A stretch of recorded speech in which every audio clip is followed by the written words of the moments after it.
الحمدللہ رب العالمین والعاقبۃ للمتقین والصلاة والسلام علی سید الانبیاء والمرسلین نبینا محمد وعلی آلہ واصحابہ اجمعین۔ آج کا ہمارا سبق نمبر 10۔ آئیے نماز سمجھیے اور قرآن سمجھنا شروع کیجئے آسان طریقے سے۔ یہ ہمارا 10واں سبق ہے۔ اس سبق میں ہم پڑھیں گے، سب سے پہلی بات، قرآن مجید سمجھنا آسان ہے۔ اس کے متعلق ہم قرآن مجید سے مختلف آیات آپ کے سامنے پیش کرتے رہتے ہیں۔ آج جو آیت آپ کے سامنے یہاں پر لکھی ہوئی ہے وہ سورہ قمر کی آیت ہے۔ اس آیت میں اللہ رب العالمین نے یہ ارشاد فرمایا، وَلَقَدْ يَسَّرْنَا الْقُرْآنَ لِلذِّكْرِ فَهَلْ مِن مُدَّكِّرٍ، کہ البتہ تحقیق یسرنا ہم نے آسان کر دیا، القرآن قرآن کو، للذکر نصیحت کے لیے، نصیحت حاصل کرنے کے لیے، کہ قرآن کو پڑھ کر سمجھ کر اس سے کوئی نصیحت حاصل کرے، اس کے لیے قرآن آسان ہے۔ فہل من مدکر، تو ہے کوئی تم میں سے سمجھنے والا، ہے تم میں سے کوئی نصیحت حاصل کرنے والا؟ تو قرآن مجید کو سمجھنا آسان ہے، کیونکہ اللہ رب العالمین نے فرما دیا، اور اللہ رب العالمین انسان کا خالق اور مالک ہے، اور جس اللہ نے اس قرآن کو نازل کیا، جس اللہ نے آپ کو اور مجھے پیدا کیا، جس اللہ نے ہمارے لیے یہ کتاب ہدایت بھیجی، تو اس نے فرما دیا کہ ہم نے اس قرآن کو آسان کر دیا ہے، یہ مشکل نہیں ہے۔ لہٰذا یہ بات آپ سمجھ لیں کہ قرآن مجید کو سمجھنا نہایت آسان ہے، تھوڑی سی محنت کی ضرورت ہے۔ آپ اس کو کھول کے پڑھیں، سمجھنے کی کوشش کریں، آپ کے لیے آسان ہو جائے گا۔ جی، تو آج کے سبق میں ہم پڑھیں گے سورۃ الاخلاص۔ سورۃ الاخلاص آپ جانتے ہیں کس کو کہتے ہیں، اور یقیناً آپ سب لوگوں کو آتی ہوگی۔ سورۃ الاخلاص سب کو آتی ہے۔ اس سورت کو سورۃ الاخلاص کہا جاتا ہے۔ کون سی سورت ہے؟ قل هو اللہ احد، یہ سورت، اس کو سورہ اخلاص کہا جاتا ہے، اور آج کے لیسن میں ہم اسی سورت کو پڑھیں گے، اور گرامر میں پڑھیں گے امر اور نہی۔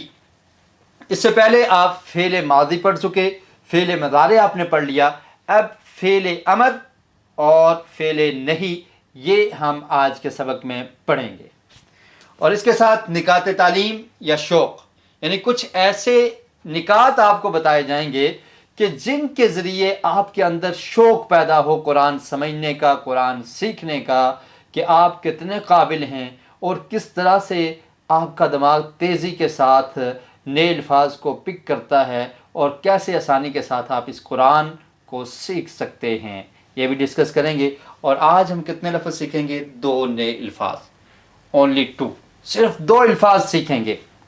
اس سے پہلے سبق میں، سبق نمبر 9 میں ہم نے 3 الفاظ سیکھے تھے، اور آج ہم کتنے سیکھیں گے؟ 2 الفاظ نئے سیکھیں گے، اور یہ 2 الفاظ قرآن مجید میں کتنی بار آئے ہیں؟ 432 بار آئے ہیں، 432 ٹائمز قرآن مجید میں یہ آئے ہیں۔ جی، تو اس طرح ٹوٹل الفاظ کتنے ہو جائیں گے جو آج تک ہم سیکھ چکے اس سبق سمیت؟ 61، 59 کل کمپلیٹ ہوئے تھے، اور آج کے سبق کو ملا کر کتنے ہو جائیں گے؟ 61 الفاظ ہم سیکھ لیں گے، اور یہ قرآن مجید میں کتنی بار آئے؟ 26,842 بار آئے ہیں، 26,842 بار یہ 61 الفاظ قرآن مجید میں آئے ہیں۔ اور پھر قرآن مجید کے کل تقریباً کتنے الفاظ ہیں؟ 4,500 الفاظ ہیں، جو رپیٹ ہو کر بار بار تکرار کے ساتھ تقریباً 78,000 بار آئے ہیں۔ جی، تو اس طرح آج کے سبق کے اختتام پر ہم کتنے الفاظ سیکھ لیں گے؟ 61 الفاظ سیکھ لیں گے۔ سبق کی ابتدا کرتے ہیں، اعوذ باللہ من الشیطان الرجیم، بسم اللہ الرحمن الرحیم۔ قل هو اللہ احد اللہ الصمد لم یلد ولم یولد ولم یکن له کفوا احد۔ جی، تو یہ سورت، اس کا تعارف، اس کا نام کیا ہے؟ سورۃ الاخلاص۔ اس سورت کا نام سورۃ الاخلاص، اور یہ ابتدائی مکی سورت ہے۔ مکی سورت اس سورت کو کہا جاتا ہے کہ جو ہجرت سے قبل نازل ہوئی۔ مکی سے آپ کو پتہ چل جائے کہ مکہ مکرمہ میں نازل ہوئی، تو جو مکہ میں نازل ہوئی اس کو مکی، اور جو مدینہ میں نازل ہوئی اس کو مدنی کہا جاتا ہے۔ تو خیر، اس میں ایک بہترین قول یہ ہے کہ جو ہجرت سے قبل نازل ہوئی وہ مکی صورت ہے، اور جو ہجرت کے بعد نازل ہوئی وہ مدنی صورت ہے۔ تو یہ صورت ابتدائی مکی صورت ہے، یعنی مکہ میں ابتدا میں یہ نازل ہوئی۔ اس کا نام کیا ہے؟ اخلاص۔ اخلاص کا کیا مطلب ہے؟ کہ جو کوئی سمجھ کر پڑھے اور اس پر ایمان لائے تو اس کا عقیدہ خالص ہو جائے گا، اس میں ملاوٹ نہیں ہوگی، اس کا عقیدہ خالص ہو جائے گا۔ اس لیے سورت کا نام کیا ہے؟ سورۃ الاخلاص۔ لوگوں کے سوال کے جواب میں کہ آپ صلی اللہ علیہ وسلم کس معبود کی عبادت کی طرف بلاتے ہیں، لوگوں نے سوال کیا کہ اللہ کے رسول صلی اللہ علیہ وسلم لوگوں کو دعوت دیتے ہیں کہ ایک اللہ کی عبادت کرو، وہی تمہارا معبود ہے، تو وہ کس کی طرف بلاتے ہیں؟ اس کے جواب میں یہ بہترین صورت ہے، قل هو اللہ احد۔ اور پھر یہ ایسی صورت ہے کہ جس کو قرآن کریم کا ثلث کہا گیا ہے، قرآن کریم کے تیسرے حصے کے برابر ہے، اجر میں، فضیلت میں، معنی میں قرآن مجید کے تیسرے حصے کے برابر ہے۔ آپ جانتے ہیں قرآن مجید میں بہت زیادہ آیات توحید کے متعلقہ ہیں، اور یہ صورت بھی توحید پر مشتمل ہے، تو اس لیے اس کو ثلث القرآن کہا گیا ہے کہ قرآن مجید کے تیسرے حصے کے برابر ہے صرف یہ ایک صورت، سورہ اخلاص، اور یہ بھی اس کی فضیلت ہے۔ صحیح مسلم میں حدیث ہے، حضرت ابو ہریرہ رضی اللہ تعالیٰ عنہ سے روایت ہے، نبی کریم صلی اللہ علیہ وسلم نے ایک دفعہ صحابہ کرام کو فرمایا، احشدوا، جمع ہو جاؤ، اے اجتمعوا، جمع ہو جاؤ۔ فحشد الناس، لوگ جمع ہو گئے کہ کوئی اہم بات ہے جس کے بارے میں آقا علیہ الصلوۃ والسلام ہمیں بتانا چاہتے ہیں۔ تو پیارے رسول صلی اللہ علیہ وسلم نے فرمایا، سأقرأ علیکم ثلث القرآن، میں تم پر ابھی ثلث القرآن، قرآن کا تہائی حصہ پڑھوں گا۔ قرآن کا تہائی حصہ کتنا بنتا ہے؟ 30 سپارے ہیں، تو تیسرا حصہ کتنا بنے گا؟ 10 سپارے۔ پھر نبی کریم صلی اللہ علیہ وسلم گھر میں تشریف لے گئے، پھر واپس آئے، اور صحابہ کرام کہتے ہیں کہ ہم سمجھے کہ اللہ کے رسول گھر میں گئے تھے، جبریل علیہ السلام آئے ہوں گے، وحی نازل ہوئی ہے، تو اب اللہ کے رسول اس وحی کے ذریعے ہمیں یہ بتانا چاہتے ہیں کہ وہ ثلث القرآن کیا ہے۔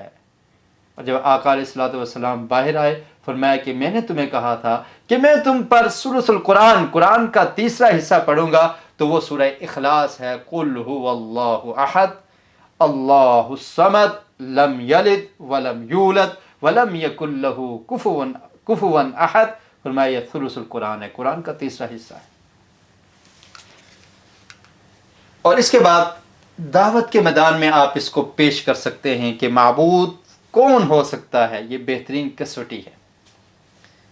آپ کسی کو دعوت توحید پیش کر رہے ہیں، دعوت دے رہے ہیں، اور آپ اس کے سامنے یہ صورت پڑھ سکتے ہیں، بتا سکتے ہیں کہ معبود کون ہوتا ہے، معبود کی صفات کیا ہوتی ہیں، تو یہ ایک بہترین کسوٹی ہے۔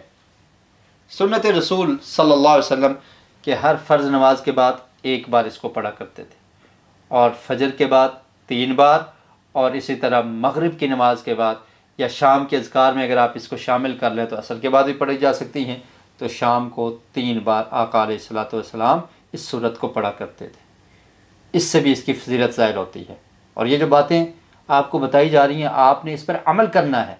ہر نماز کے بعد اس کو 1 دفعہ پڑھنا ہے، اور فجر کے بعد 3 بار، اور اسی طرح مغرب کے بعد 3 بار۔ مغرب اور فجر کی 2 سنتوں میں بھی اس کو پڑھا کرتے تھے۔ فجر کی 2 سنتیں، اس میں پہلی میں سورہ کافرون، دوسری میں سورہ اخلاص، اور اسی طرح مغرب کی نماز کے بعد، فرض کے بعد جو سنتیں پڑھی جاتی ہیں، اس میں بھی آقا علیہ الصلوۃ والسلام سورہ اخلاص کو پڑھا کرتے تھے۔ جی تو اب ہم اس کا ترجمہ سیکھ لیتے ہیں۔ اس کا معنی کیا ہے؟ قل هو اللہ احد، قل کا مطلب کیا ہے؟ کہہ دیجئے۔ ہوا یہ آپ نے پڑھا ہے پہلے بھی، ہوا ہوا کا مطلب کیا تھا؟ وہ۔ هو اللہ، وہ اللہ، احد ایک ہے۔ جی قل کا مطلب کہہ دیجئے۔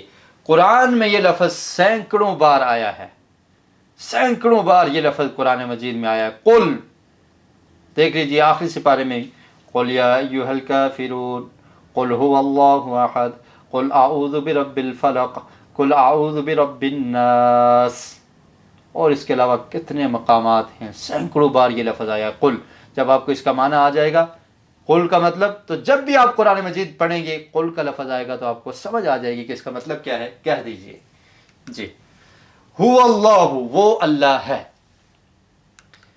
احد ایک، اکیلا، صرف اللہ کے لیے یہ لفظ استعمال ہوتا ہے احد کہ وہ ایک ہے، وَإِلَٰهُكُمْ إِلَٰهٌ وَاحِدٌ، اور یہاں پر کیا ہے؟ قل هو اللہ احد کہ ایک اکیلا اللہ ہے، اور قرآن مجید میں یہ 81 سے زائد مرتبہ آیا ہے۔ جی ایک آسان فارمولہ ہم نے پہلے اسباق میں یہ آپ سے ڈسکس کیا تھا تفصیل کے ساتھ کہ قرآن مجید کو ہم نے اپنی زندگیوں میں کیسے لانا ہے۔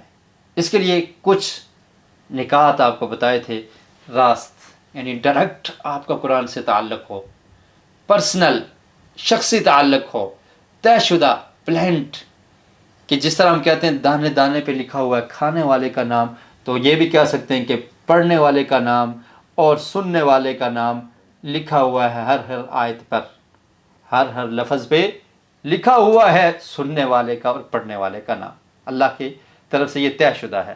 اور متعلق کہ یہ قرآن ہمارے ساتھ اس کا کوئی تعلق ہے، ریلیونٹ، یہ نہیں ہے کہ یہ آیات کفار کے متعلق، یہ مشرکین کے متعلق، یہ اہل عرب کے متعلق، یہ اہل مکہ کے متعلق، یہ اہل مدینہ کے متعلق، تو میرے لیے اور آپ کے لیے کیا رہا؟ ہر آیت میں میرے لیے اور آپ کے لیے کوئی سبق موجود ہے، آپ نے اس پہ غور کرنا ہے، سمجھنا ہے کہ میرے لیے اس میں کیا سبق ہے، اور پھر دعا کرنی ہے کہ اللہ تعالیٰ مجھے قرآن کی سمجھ نصیب کر دے۔ اور دعا ہی کافی نہیں ہے بلکہ احتساب بھی کرنا ہے کہ میں نے کیا کیا ہے قرآن کو سمجھنے کے لیے۔ اگر میں اس میں ناکام ہوں تو پھر پلاننگ بنائیے کہ اس ہفتے میں، آج سے اس مہینے میں قرآن مجید سمجھنے کے لیے اتنا وقت نکالوں گا، اور پھر اگر آپ اس میں کامیاب ہوگے تو اس کی تبلیغ کرنی ہے، لوگوں کو پڑھانا ہے، لوگوں کو سکھانا ہے، لوگوں تک یہ پیغام پہنچانا ہے۔ اس لیے آپ کو کس چیز کی ضرورت ہے؟ کلاس میں ترکیز کی ضرورت ہے، توجہ کی ضرورت ہے کہ توجہ سے آپ سنیں گے تو تب آپ یہ کام کر سکیں گے، اور پھر فہم کی بھی ضرورت ہے، اور تصور اور احساس کے ساتھ ان آیات کو سنیے اور پڑھیے۔ تصور کیجئے کہ یہ ہم کلام اللہ کو پڑھ رہے ہیں، اللہ رب العالمین جو خالق ہے، جو مالک ہے، اس کا کلام ہم سن رہے ہیں یا اس کو پڑھنے اور سمجھنے کی کوشش کر رہے ہیں، اور پھر یہ احساس پیدا کیجئے کہ ہم مسلمان ہیں۔ اگر ہمیں اسلام کی عظیم کتاب قرآن مجید جو ہمارے گھروں میں موجود ہے، ہمیں اس کی سمجھ ہی نہ آئے تو پھر ہم کیسے کہہ سکتے ہیں کہ ہم اسلام کے متعلق کچھ جانتے ہیں؟ جی اس آیت میں ہماری اسباق کیا ہیں؟ اللہ تعالیٰ کی ذات میں کوئی شریک نہیں، کیا فرمایا؟ قل هو اللہ احد، تو اس کی ذات میں کوئی شریک نہیں، اس کی کسی سے رشتہ داری نہیں، اور اللہ تعالیٰ کی صفات میں بھی کوئی شریک نہیں، ذات میں وہ اکیلا ہے، کسی سے اس کی کوئی رشتہ داری نہیں ہے، وہ اکیلا ہے۔ یہ بات ہمیں اس آیت سے سمجھ آ گئی۔ دوسری چیز کہ صفات میں بھی کوئی شریک نہیں، اللہ کی جو صفات ہیں، جیسے اللہ کی صفت ہے عالم الغیب والشہادۃ هو الرحمن الرحیم، کہ وہ غیب کو جاننے والا ہے، ظاہر کو جاننے والا ہے۔ تو علم غیب یہ کس کی صفت ہے؟ اللہ تعالیٰ کی، تو اس میں اس کا کوئی اور شریک نہیں ہے۔ سورہ انعام میں اللہ تعالیٰ نے کیا ارشاد فرمایا؟ وَعِندَهُ مَفَاتِحُ الْغَيْبِ لَا يَعْلَمُهَا إِلَّا هُوَ، کہ غیب کی چابیاں اللہ کے پاس ہے، اس کے علاوہ کوئی نہیں جانتا غیب کو۔ جی وَيَعْلَمُ مَا فِي الْبَرِّ وَالْبَحْرِ، اور وہی ہے جو کچھ خشکی میں ہے، جو سمندر میں، وہی اس کو جانتا ہے۔ تو غیب کو جاننے والا کون ہے؟ وَعِندَهُ مَفَاتِحُ الْغَيْبِ لَا يَعْلَمُهَا إِلَّا هُوَ، اللہ کے علاوہ کوئی غیب کو نہیں جانتا۔ جو غیب ہے، جو پوشیدہ ہے، جو کل کی بات ہے، جو مستقبل کی بات ہے، اللہ کے علاوہ کوئی نہیں جانتا۔ اور اللہ رب العالمین وَيَعْلَمُ مَا فِي الْبَرِّ وَالْبَحْرِ، جو کچھ خشکی میں ہے، جو کچھ سمندر میں ہے، سب کو جانتا ہے، اس سے کوئی مخفی نہیں ہے، وہ جاننے والا ہے۔ وَمَا تَسْقُطُ مِنْ وَرَقَةٍ إِلَّا يَعْلَمُهَا، اور اگر ایک پتا بھی زمین پر گرتا ہے وہ اس کو بھی جانتا ہے۔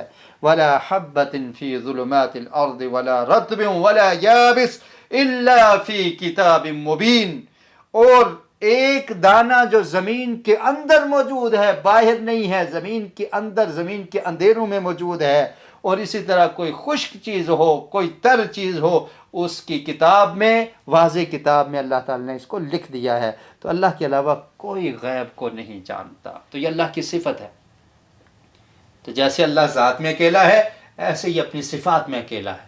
اللہ تعالیٰ جیسا کوئی نہیں سن سکتا، اللہ تعالیٰ جیسا کوئی دیکھ نہیں سکتا، اللہ تعالیٰ مدد کرنے والا ہے، اس کے علاوہ کوئی مدد نہیں کر سکتا۔ اس عقیدے کو اپنائیے، اس کو اپنے ذہنوں میں بٹھائیے۔ آپ یہ کہہ سکتے ہیں کہ میں بھی سنتا ہوں، لیکن آپ کا سننا اس کی کوئی حیثیت نہیں ہے۔ آپ یہاں پر بات سن رہے ہیں، باہر جو کچھ ہو رہا ہے نہیں سن رہے۔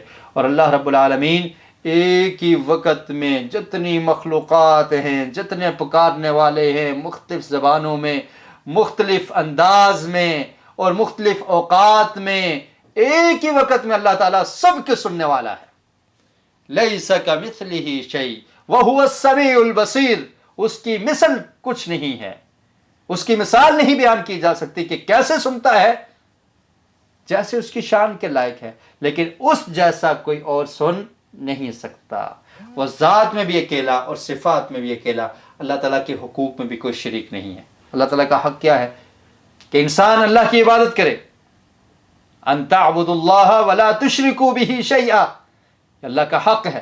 نبی کریم صلی اللہ علیہ وسلم نے ارشاد فرمایا کہ انسان کو چاہیے صرف اس اللہ کی عبادت کرے، اس کے ساتھ کسی کو شریک نہ ٹھہرائے۔ تو حقوق میں بھی اللہ تعالیٰ اکیلا ہے، اس کے ساتھ عبادت میں بھی کسی کو شریک نہیں کیا جائے گا۔ دعا کرنا عبادت ہے یا نہیں؟ کیا خیال ہے؟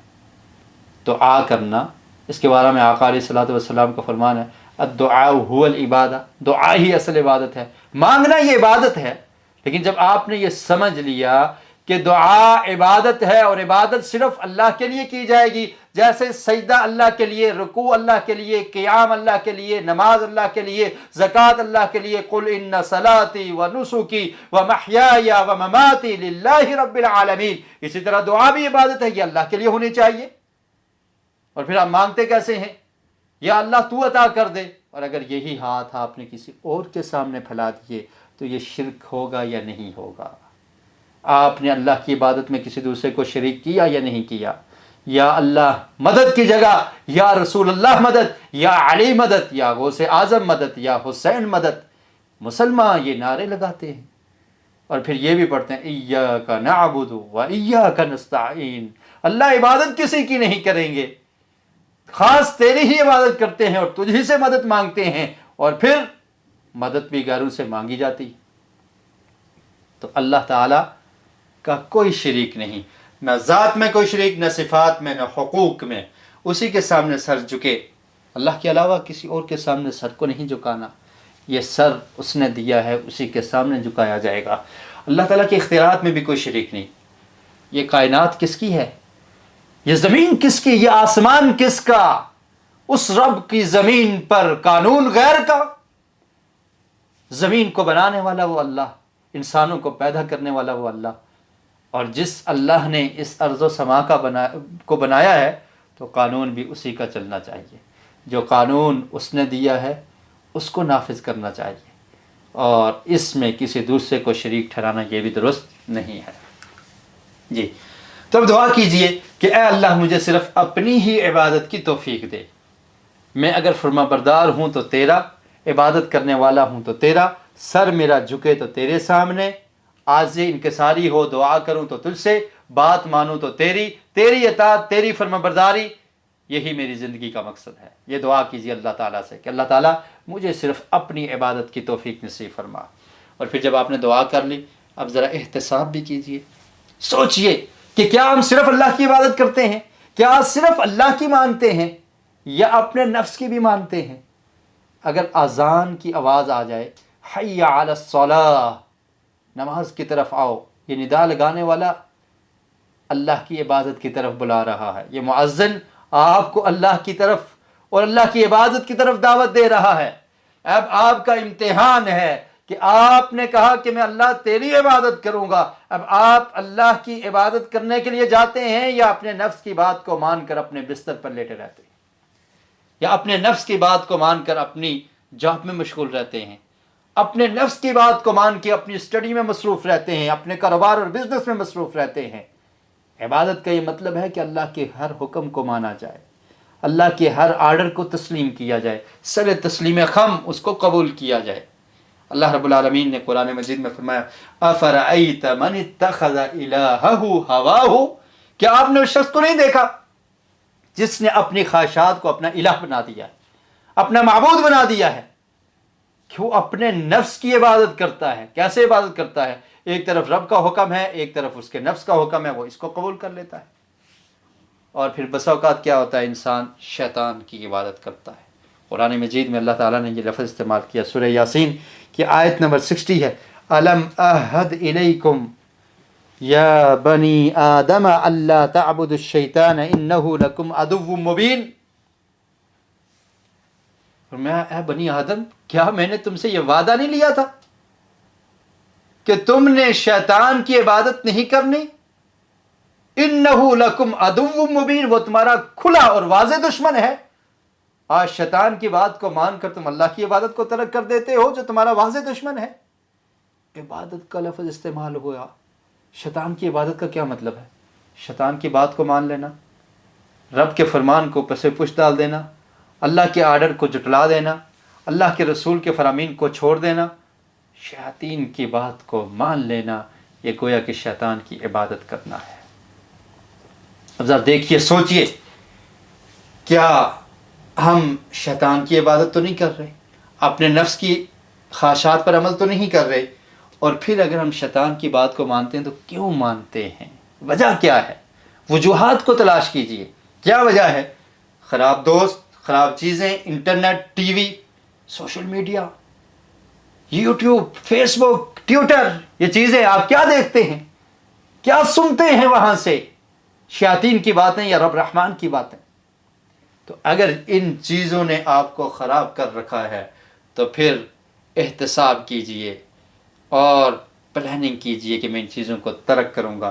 پلان بنائیے خالص اللہ کی اطاعت کا، اور پھر جب آپ اللہ کی اطاعت کرنے والے بن جائیں تو پھر اتنا ہی کافی نہیں کہ میں اللہ کی اطاعت کرنے والا ہوں، اللہ کی عبادت کرنے والا ہوں، بس اتنا کافی ہے نہیں۔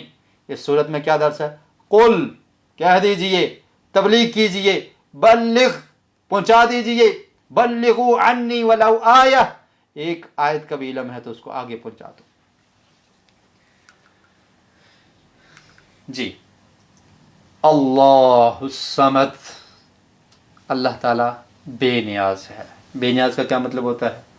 بے نیاز کہتے ہیں سب اس کے محتاج اور وہ کسی کا محتاج نہیں ہے، اسے کسی کی پرواہ نہیں، کسی کا محتاج نہیں۔ ہم سارے فقیر ہیں، وہ غنی ہے، ہم سارے منگتے ہیں، وہ دینے والا ہے، ہم سارے، ہماری کوئی حیثیت نہیں، وہ سب کا خالق، مالک، آقا، داتا ہے۔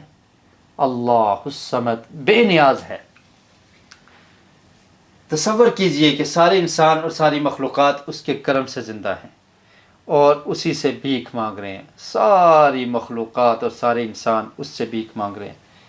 پھر دعا کیجئے، اے اللہ تو میری ضرورتوں کو پورا کرتا رہا ہے، آج تک آپ کی ضرورتوں کو، میری ضرورتوں کو کون پورا کرتا رہا؟ انسان تو ناراض ہو جائے تو دینے سے انکار کر دیتا ہے، اللہ رب العالمین اپنے نافرمانوں کو بھی دیتا ہے، کافروں کو بھی عطا کرتا ہے۔ آج تک وہ رب ہماری ضرورتوں کو پورا کرتا رہا، اللہ آگے بھی کسی کا محتاج نہ کر، تو سب کو دینے والا ہے، تو اللہ الصمد، تو بے نیاز ہے، تو مجھے اپنا محتاج بنا کر رکھ اور میری ضرورتوں کو پورے کرتا رہے۔ مجھے تو صرف اپنا محتاج بنا، کسی کا محتاج نہ رکھ۔ جی تصور، احساس اور دعا کے ساتھ اس جملے کی پریکٹس کیجیے، اللہ الصمد۔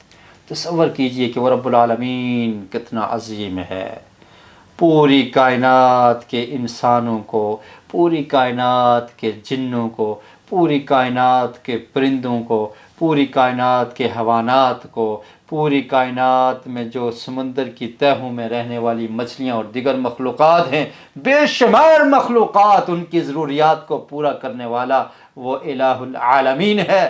اور اس کے ساتھ جس کا کنٹیکٹ ہو، اس کے ساتھ جس کا تعلق اور رابطہ ہو، جو تمام مخلوقات کو دینے والا ہے، کیا وہ مجھے اور آپ کو نہیں دے سکتا؟ اسے کسی کی ضرورت نہیں، ہم اس کے محتاج ہیں۔ پھر اس احساس کے ساتھ اللہ سے دعا کیجئے کہ اللہ تعالیٰ تو ہمیں اپنا محتاج بنا کے رکھ، کسی کا محتاج نہ بنا۔ لم یلد ولم یولد، اس نے کسی کو جنا، ولم یولد اور نہ وہ جنا گیا۔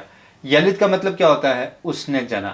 لم کا مطلب ہے نہیں، یعنی اس نے کسی کو نہیں جنا۔ اور یہ لفظ قرآن مجید میں 347 بار سے زائد مرتبہ آیا ہے۔ جی یلیدو اصل میں فعل مضارع ہے، اس کا مطلب کیا ہوگا؟ مضارع کا مطلب ہے وہ جنتا ہے، ٹھیک ہے، لیکن ہم نے کیا مطلب کیا؟ لم یلد، اس نے نہیں جنا۔ تو فعل مضارع سے پہلے جب لم آ جائے تو اس میں کچھ چینجنگز آ جاتی ہیں، تبدیلیاں آ جاتی ہیں۔ وہ تبدیلیاں کس طرح کی ہیں؟ 4 طرح کی ہیں۔ یلیدو تھا، اس میں تبدیلی آ گئی، لم کے آنے کی وجہ سے کیا تبدیلی آئی؟ فعل مضارع پر آتا ہے۔ لم جو ہے وہ ہمیشہ فعل مضارع پہ آئے گا۔ فعل مضارع آپ پڑھ چکے ہیں پچھلے سبق میں، ماضی پہ نہیں آئے گا، ہمیشہ فعل مضارع پہ آئے گا۔ دوسری بات، فعل مضارع کو ماضی کے معنی میں کر دیتا ہے۔ یلیدو کا مطلب ہے وہ جنتا ہے، لم یلد آئے گا تو اس نے نہیں جنا، ماضی کے معنی میں کر دیتا ہے۔ اور فعل مضارع کے آخر میں جزم دیتا ہے۔ یلیدو تھا تو کیا ہو گیا؟ یلد، اور فعل مضارع کو منفی کر دیتا ہے، نفی کا معنی آ جاتا ہے۔ تو یہ 4 چیزیں ہیں، یاد رکھنی ہے۔ فعل مضارع پر آتا ہے، فعل مضارع کو ماضی کے معنی میں کر دیتا ہے، فعل مضارع کے آخر میں جزم دیتا ہے، اور فعل مضارع کو منفی کے معنی میں کر دیتا ہے۔ تو لم یلد کا مطلب ہوگا کہ اس نے نہیں جنا۔ جی تو لم کا مطلب ہوتا ہے ڈڈ ناٹ، یعنی اس نے نہیں جنا، ماضی کے معنی میں کر دیتا ہے۔ اور لفظ لن، اس کا مطلب کیا ہوتا ہے؟ Will not. جیسے قرآن مجید میں اللہ تعالیٰ نے فرمایا نا، فَإِن لَمْ تَفْعَلُوا وَلَن تَفْعَلُوا فَاتَّقُوا النَّارَ الَّتِي، فرمایا کہ اگر تم نے نہیں کیا، وَلَن تَفْعَلُوا، تم ہرگز نہیں کر سکو گے، مستقبل کی بات ہو رہی ہے۔ تو لن کا مطلب ہوتا ہے ول ناٹ۔ ولم یولد، واو کا مطلب اور، لم کا مطلب نہ ہی، یولد وہ جنا گیا، ایکٹیو وائس اور پیسیو وائس۔ یہ دیکھیں، والد، والدہ، والدین، اولاد، ولادت، میلاد، یہ لفظ تمام ایک ہی بات ہے، یعنی ولدہ یلدو، یہاں سے یہ نکلے ہیں۔ یلدو وہ جنتا ہے، ایکٹیو وائس۔ جب لم یلد کریں گے اس نے نہیں جنا، ولم یولد، اور یہ کیا ہے؟ Passive voice. اس کو عربی زبان میں کہتے ہیں معلوم اور مجہول، فعل معلوم اور فعل مجہول۔ تو نہ اس نے کسی کو جنا اور نہ وہ جنا گیا، یعنی نہ وہ کسی کی اولاد ہے اور نہ وہ کسی کا باپ ہے، ٹھیک ہے؟ اللہ رب العالمین اکیلا ہے۔ اس آیت کو پڑھتے ہوئے اس پیغام کو 150 کروڑ عیسائیوں تک پہنچانے کی ذمہ داری کو محسوس کیجئے، جو یہ غلط عقیدہ رکھتے ہیں کہ عیسیٰ علیہ السلام اللہ تعالیٰ کے بیٹے ہیں۔ وہ کیا کہتے ہیں؟ عیسیٰ علیہ السلام اللہ تعالیٰ کے بیٹے ہیں۔ تو اب مسلمان کی ذمہ داری کیا ہے؟ قل، کہہ دے، هو اللہ احد اللہ الصمد لم یلد ولم یولد، اللہ نہ کسی کا بیٹا ہے نہ کسی کا باپ ہے، نہ اس سے اولاد پیدا ہوئی ہے اور نہ وہ خود کسی سے پیدا ہوا ہے۔ اس پیغام کو تمام عیسائیوں تک پہنچانے کی ذمہ داری کس کی ہے؟ مسلمان کی، میری اور آپ کی۔ قل، کہہ دو، لم یلد ولم یولد، اس کی کوئی اولاد نہیں ہے۔ یہ جو تمہارا عقیدہ غلط ہے اللہ تعالیٰ کے بارے میں، اس کی تصحیح کر لو۔ وَلَمْ يَكُنْ لَهُ كُفُوًا أَحَدٌ، جی آخری آیت، وَلَمْ يَكُنْ، اور نہیں ہے، لہو اس کا، ہمسر، احد کوئی، احد کا مطلب ہوتا ہے ایک، یعنی کوئی بھی اس کا ہمسر نہیں ہے۔ واو کا مطلب اور، لم کا مطلب نہیں، یکن ہے۔ جی لہو، لہو یہ ہم نے پڑھا تھا، لہو کا مطلب ہوتا ہے اس کا، لہو اس ایک کے لیے، لہم ان سب کے لیے، لکا لکم لی اور لنا، ٹھیک ہے. اس کی مثال ہم نے آپ کو کیا یاد کروائی تھی، لکم دینکم ولی دین، اس کا مطلب ہوتا ہے اس کا اس کے لیے، یعنی اس کا کوئی ہمسر نہیں. جی ہمسر کہتے ہیں برابری، احد کوئی، یعنی ایک ہی صورت میں شروع میں اس بات کا لفظ استعمال ہوا جملہ، اور آخر میں منفی والا، قل هو اللہ احد، کہ اللہ تعالیٰ ایک ہے، اکیلا ہے، صرف اللہ تعالیٰ کے لیے احد، قل هو اللہ احد. اور آخر میں کیا کہا، ولم یکن لہ کفوا احد، کہ اس کا کوئی ہمسر نہیں ہے. تو پہلا اس بات تھا کہ وہ اکیلا ہے، اور پھر نفی کر دی کہ اس کا کوئی ساتھی نہیں، وہ اکیلا ہی ہے، اس کی برابری کوئی نہیں کر سکتا. دل میں اس کی عظمت ایسے چھائے کہ کوئی بھی دور دور تک نظر ہی نہ آئے، ایسے اللہ تعالیٰ کی عظمت کو اپنے دل میں بٹھائیے کہ وہ ذات میں اکیلا ہے، وہ صفات میں اکیلا ہے، وہ حقوق میں اکیلا ہے، اور وہ اختیارات میں اکیلا ہے. نہ ہی ذات میں، نہ ہی صفات میں، نہ ہی حقوق میں، نہ ہی اختیارات میں، کوئی بھی نہیں. تو اس طرح سے اللہ تعالیٰ کی عظمت دل میں آ جائے. کیا میرے ذہن میں کوئی اور بھی ہے جس سے میں ڈرتا ہوں؟ کیا خیال ہے؟ اب اس چیز کو ذہن میں بٹھانا، اللہ کے علاوہ کسی اور سے بھی ڈرتے ہیں؟ کوئی نہیں ہونا چاہیے. کسی اور سے امید ہے کہ کوئی اور بھی کچھ دے سکتا ہے، کوئی اور بھی کچھ کر سکتا ہے، بگڑی بنا سکتا ہے، کشتی پار لگا سکتا ہے، اولاد دے سکتا ہے، بارش نازل کر سکتا ہے، مصیبت سے بچا سکتا ہے کوئی اور؟ کوئی نہیں ہے. اور کسی اور کو طاقتور سمجھتا ہوں، اور وہ بڑا طاقتور ہے، اللہ سے بڑا کوئی طاقتور ہے؟ اللہ اکبر، اللہ تعالیٰ سب سے بڑا ہے، اس سے بڑا کوئی طاقتور نہیں. اے اللہ تو میرے لیے کافی ہو جا. اور جس کے لیے اللہ کافی ہو جائے اسے کسی اور کی ضرورت باقی نہیں رہتی.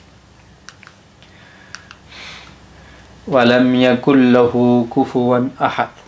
اب ہم آپ کو ایک واقعہ سناتے ہیں، صحابی رضی اللہ تعالیٰ عنہ کا واقعہ ہے. یہ حدیث صحیح البخاری میں حضرت عائشہ رضی اللہ تعالیٰ عنہا بیان کرتی ہیں کہ نبی کریم صلی اللہ علیہ وسلم نے ایک شخص کو بھیجا.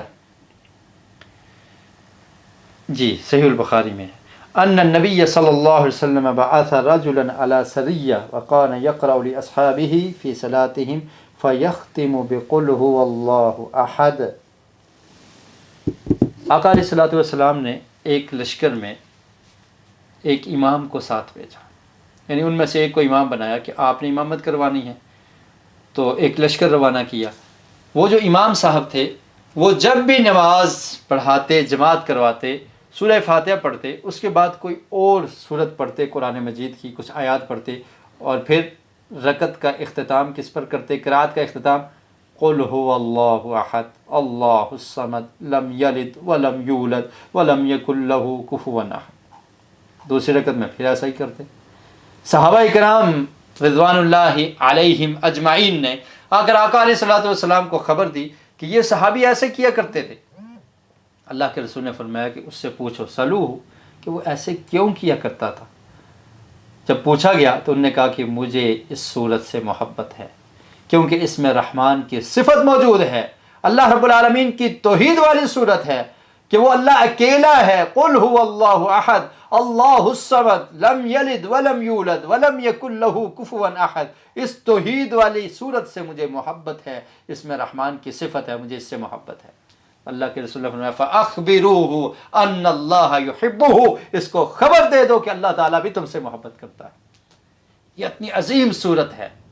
اللہ کی توحید جس انسان کے دل میں بیٹھ جائے، جو توحید کو اپنا لے، جو شرک سے بری ہو جائے، وہ دنیا میں بھی کامیاب ہو جاتا ہے، اور آخرت کی منازل بھی اس کے لیے آسان ہو جاتی ہیں، اور اللہ تعالیٰ اس کو آخرت میں بھی کامیاب کر دیتے ہیں.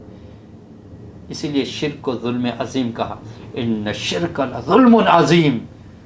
اور پھر فرمایا ان اللہ لا یغفر ان یشرک بہ ویغفر ما دون ذلک لمن یشاء، کہ شرک کو اللہ نہیں معاف کریں گے، اس کے علاوہ جس گناہ کو چاہیں معاف کر دیں گے. لیکن دنیا میں موقع ہے، انسان توبہ کرے، شرک کو بھی توبہ سے معاف کروایا جا سکتا ہے. اپنے عقیدے کی اصلاح کیجیے. تو اس صحابی نے کہا کہ مجھے اس سے محبت ہے، اس صورت سے تمہاری محبت نے جنت میں داخل کر دیا۔ ایک روایت کے الفاظ ہیں، فرمایا کہ اس صورت کی محبت کی وجہ سے تم جنت میں داخل ہو جاؤ گے۔ توحید کی نعمت کی جس کو قدر ہو اس کو بے انتہا خوشی ہوگی کہ یہ کتنی عظیم صورت ہے۔ اہم نئے الفاظ جو آج ہم نے سیکھے، احد 85 ٹائمز قرآن مجید میں کتنی دفعہ آیا ہے؟ 85 سے زائد مرتبہ احد کا لفظ۔ ہم نے کہا تھا آج کی صورت میں ہم 2 لفظ سیکھیں گے، ایک سیکھا احد اور قرآن مجید میں 85 قل هو اللہ احد ولم یکن لہ کفوا احد، ان 2 مثالوں کے ساتھ آپ نے اس لفظ کو یاد رکھنا ہے۔ اور لم یلد ولم یولد، اور یہ لفظ قرآن مجید میں 347 بار آیا ہے۔ اب ہم گرامر کی طرف آتے ہیں۔ گرامر میں ایک گہری سانس لیں اور ساری مشق ٹی پی آئی کے طریقے سے کریں۔ جی، گرامر میں آج ہم سیکھیں گے 3 حروف فا عین لام سے امر اور نہیں کے مختلف سیخوں کو بنانے کا طریقہ ہم سیکھیں گے۔ سینکڑوں الفاظ قرآن مجید میں ان نمونوں پر موجود ہیں، امر اور نہیں۔ فا عین لام آپ پڑھ چکے ہیں، فعال فعل ماضی، اور فعل ماضی عموماً 3 حرفی ہوتے ہیں، تو اس سے ہم نے بنانا کیا ہے فعل امر۔ تو کیسے بنے گا؟ اس کے شروع میں حمزہ لگا دیں، تو فعال سے کیا ہو گیا افعل، اور جمع کے لیے فعالو استعمال ہوتا ہے ماضی میں، تو اس سے امر کیسے بنے گا افعالو، شروع میں حمزہ لگا دیا، افعل اور افعالو، بہت آسان ہے۔ اور نہیں کیسے بنے گا؟ آپ نے فعل ماضی سے فعل مضارع بنایا تھا تو فعلتا سے تفعلو بنا تھا، اب نہیں کیسے ہوگا؟ لا تفعل اور لا تفعلو، واحد کے لیے لا تفعل تو نہ کر، اور جمع کے لیے کیا ہوگا لا تفعلو تم سب نہ کرو۔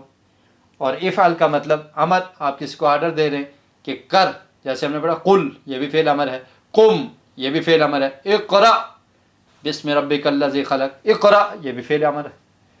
تو اس کی پریکٹس آپ ایسے کریں گے، افعل امر ایک کے لیے، افعلو سب کے لیے، افعل افعلو، اور نہیں کی پریکٹس لا تفعل لا تفعلو، بہت آسان ہے، لا تفعل لا تفعلو۔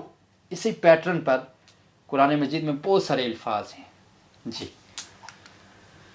تو یہ گردان پوری کی پوری جتنا سبق ہم نے پڑھا فعل ماضی کی، اس کی پریکٹس کر لیں۔ فعل فعلو، فعلت فعلتم، فعلت فعلنا، یفعل یفعلون، تفعل تفعلون، افعل نفعل، افعل افعلو، لا تفعل لا تفعلو۔ جی، یہ فعل ماضی، فعل مضارع، فعل امر اور فعل نہیں۔ ہو ہم کا کم یینا، یہ ہم پہلے پڑھ چکے ہیں۔ پہلے ہم نے ان الفاظ کو اسم کے ساتھ ملا کر سیکھا تھا، اب ہم ان کو افعال کے ساتھ ملا کر سیکھیں گے۔ اسم کے ساتھ ملا تھا جیسے ربہ ربہم، ربک ربکم، ربی ربنا۔ ایسے کتاب اسم ہے نا، کتابہ کتابہم، کتابک کتابکم، کتابی کتابنا۔ اب فعل کے ساتھ کیسے ملاتے ہیں اس کو، یہ آج ہم آپ کو بتائیں گے۔ یہ اسم کے ساتھ جیسے ربہ، تو معنی کیا ہوگا جب آپ کہیں گے ربہ اس کا رب، کتابہ اس کی کتاب، تو اس سے کیا ظاہر ہو رہا ہے کہ یہ کتاب کا مالک ہے، ملکیت ظاہر ہوتی ہے۔ یہ الفاظ جب اسم کے ساتھ آئیں تو تعلق یا ملکیت کو ظاہر کرتے ہیں، ربہ اس کا رب، کتابہ اس کی کتاب، یعنی یہ اس کے متعلق ہے، یا یہ کتاب اس کا مالک یہ ہے۔ لیکن جب فعل کے ساتھ یہ آئیں گے ہو یا ہم، کا کم یہ نا، تو اس وقت کیا معنی ہوگا وہ دیکھتے ہیں۔ دونوں میں فرق کیا ہے؟ خلق اس نے پیدا کیا، اور جب لگا دیں گے آپ آخر میں ہو تو معنی کیا ہوگا اس کو، خلق ہو اس نے پیدا کیا اس کو۔ جی، یہ الفاظ جب فعل کے آخر میں آئے تو اس شخص کا بتاتے ہیں جس کے اوپر فعل کا اثر پڑا ہو۔ مطلب کیا ہے کہ یہ مفعول بھی بن جاتے ہیں۔